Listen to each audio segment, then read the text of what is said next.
Dalam Markus 2 ayat 17 dikatakan, bukan orang sehat yang memerlukan tabib. Ini perkataan Tuhan ya. Tetapi orang sakit. Aku datang bukan untuk memanggil orang benar, melainkan orang berdosa. Jadi saudaraku, kalau banyak beban berat saudara sibuk mengurusi hal-hal yang sebenarnya adalah pilihan bebas manusia, saudara hentikanlah itu. Pergilah ke tempat di mana orang-orang belum mengenal Yesus.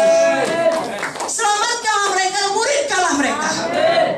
Ya, jangan sampai ditipu setan, disibukkan oleh hal-hal yang memang bukan bagian saudara. Bagian panggilan saudara itu yang saudara kerjakan. Dan biarlah kita masing-masing menyadari bahwasanya satu orang bisa membuat perbedaan yang besar. Amin. Tuhan bukan perlu banyak rame-rame, satu orang yang membuat perbedaan yang besar. Dan memang kita harus berubah menjadi lebih seperti Yesus dan berlari-lari menuju panggilan Tuhan. Mari katakan, inilah saya Tuhan. Saya adalah hamba-Mu Tuhan. Bukan kehendak saya, jadilah kehendak-Mu. Inilah saya Tuhan. Pakailah saya Tuhan. Di dalam nama Yesus. Katakan amin. Yang kedua yang harus kita tindakan adalah, inilah tempat saya. Artinya kita tidak perlu membandingkan diri dengan orang lain, ataupun membuat alasan, kalau saja saya di sana melayani saya akan lebih baik, kalau saja saya dipanggil untuk melakukan ini dan bukan itu, saya bisa berhasil. Ya, itu ucapan-ucapan yang jahat di mata Tuhan. Saudara harus berkata, inilah saya dan inilah tempat saya. Dan saya akan bersungguh-sungguh di tempat saya ini. Dan saya akan terus tekun seperti Imam Kaleb. Saya akan terus percaya seperti Imam perempuan Shunem. Amin. Bahwasanya di tengah persoalan sebesar apapun, saya bisa berbuah bagi Tuhan. Amin. Karena bukan soal tempatnya, soal melekat pada batang anggur. Itu saja. Kalau kamu dalam aku dan firmanku di dalam kamu, amin saudara. Amin. Pasti berbuah. Amin. Kita ingat kisah mengenai Ishak di negeri orang Filistin, dan terjadi kelaparan. Segala sesuatu menurut akal pikiran Ishak dan akal pikiran orang waras lainnya, kalau terjadi kelaparan di situ, ya pergilah. Selamatkan dirimu, selamatkan keluargamu, selamatkan nyawamu, selamatkan masa depanmu. Tapi sekali lagi, Tuhanlah Tuhan, bukan kita Tuhan. Sudah mengerti? Lalu Tuhan berkata, sangat bertolak belakang dengan naluri manusiawinya. Tuhan berkata, jangan pergi, jangan tinggalkan negeri kelaparan ini. Banyak hamba Tuhan ketika ada kelaparan langsung pergi.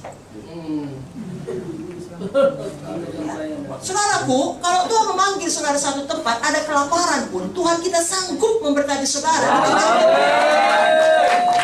Mau badani, rohani, materi, apapun itu keadaannya. Dan Tuhan tidak berubah. Jadi sebagai hamba Tuhan, kita harus membuang sikap yang suka meninggalkan sesuatu, tidak peduli, mau pergi saja, mau bebas saja. Ketika keadaan menjadi tidak baik. Itu bukan tempat saya, itu bukan urusan saya. Saudaraku, Tuhan mencari, adakah orang-orangnya yang mau tetap setia, tetap tinggal, tetap berjuang, dan berkata, Tuhan yang memanggil saya. Lalu terjadi hal ini harus saya hadapi, ini harus saya kerjakan, ini harus saya selesaikan. Tapi saya akan tetap setia karena Tuhan yang memanggil saya. Bukan manusia, saudara. Banyak saudara hidup melayani karena Tuhan menyembuhkan saudara. Walaupun tidak terjadi kena sembuhan, semua kita berhutang nyawa pada Tuhan. Amin. Kita harus belajar sama seperti yang dilakukan Ishak, berhenti mencari Mesir. Ishak tadinya mau pergi ke Mesir, ya, untuk kenyamanan dirinya, berhenti mencari tempat yang lebih hijau, ya, apapun artinya itulah. Bila itu bukan kehendak Tuhan. Ya, sayangnya banyak orang di luar sana seperti itu. Itu sebabnya dia dengarkan bisikan setan, tinggalkan pernikahanmu, tinggalkannya. Nah, kalau hamba Tuhan, tinggalkan pelayananmu, tinggalkannya. Kadang-kadang nggak secara fisik ditinggalkan, tapi hati ini sudah meninggalkan. Ya, dicari mana yang enak bagi kita. Saudaraku, di tengah kelaparan, apa kata Tuhan pada Ishak? Gali sumur. Dan Ishak patuh. Saya mau bilang sama saudara, langsung berhasil? Tidak. Sekali lagi, langsung berhasil? Tidak. Dia gali, diesek, datang orang, berkelahi, pindah. Dia gali lagi di Sitnah, tapi tidak dikasih Tuhan dia ke Mesir. Apakah di Sitnah berhasil? Tidak, ada perlawanan. Tapi Ishak gali lagi, Sampai akhirnya Tuhan kasih dia ruang. Lalu dia namakan Rehoboam. Tuhan kasih kita masing-masing ruang. Tuhan kasih kita tempat. Di mana akhirnya orang Filistin tidak mengganggu Ishak lagi. Ibu Munte selalu mengajarkan, sehebat-hebatnya setan, ya, dengan segala tipu daya dan serangannya, tetap ada batasan yang dikasih Tuhan. Tidak tiap hari ada tsunami, saudara. Tapi kalau gelombang datang, ya, ada batasannya.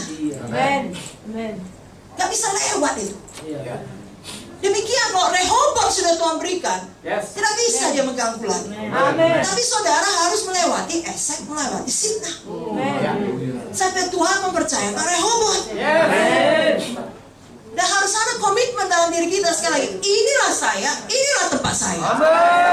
Mau bagaimanapun kita akan menjawab seperti perempuan Sunam, all is well. Tuhanku adalah Tuhan. Bagian